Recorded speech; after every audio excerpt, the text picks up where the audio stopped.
There's a lot of material in terms of understanding the regulations as well as just the physicality of all the paper that's involved. And you can see behind me, exactly how many thousands of pieces of paper, all of which have to be accounted for. When the polling stations close at 10 p.m, all of the ballot boxes are brought here into Guildhall.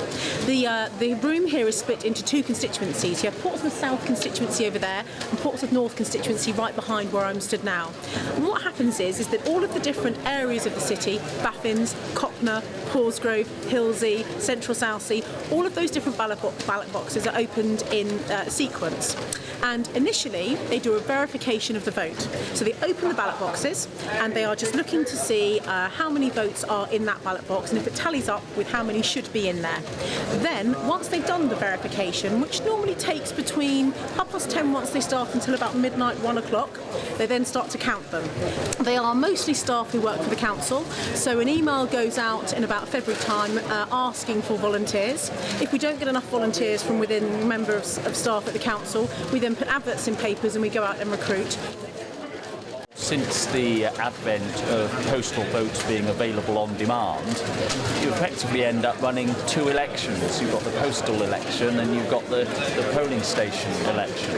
And you'd think that would make things simpler, but actually it makes things a lot more complicated. And I think now, from a personal point of view, I think we've got a system, a national system, that's beginning to creak a bit at the seams and could do with a proper overhaul rather than minor tinkering every time we approach an election. In this day and age where technology is so advanced, you think there must be a more efficient way of doing it.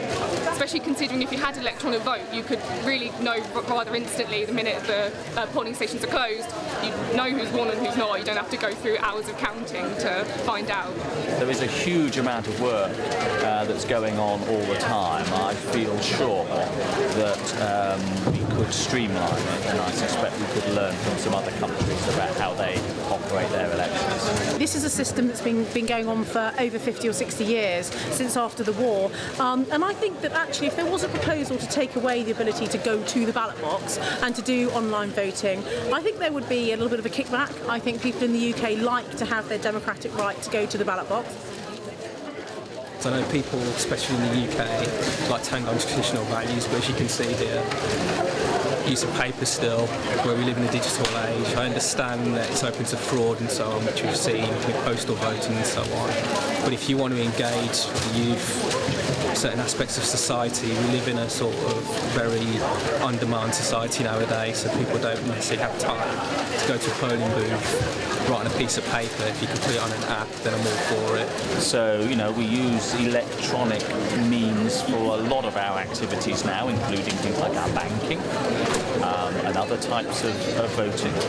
But I think there's still a reluctance from the public to trust that system.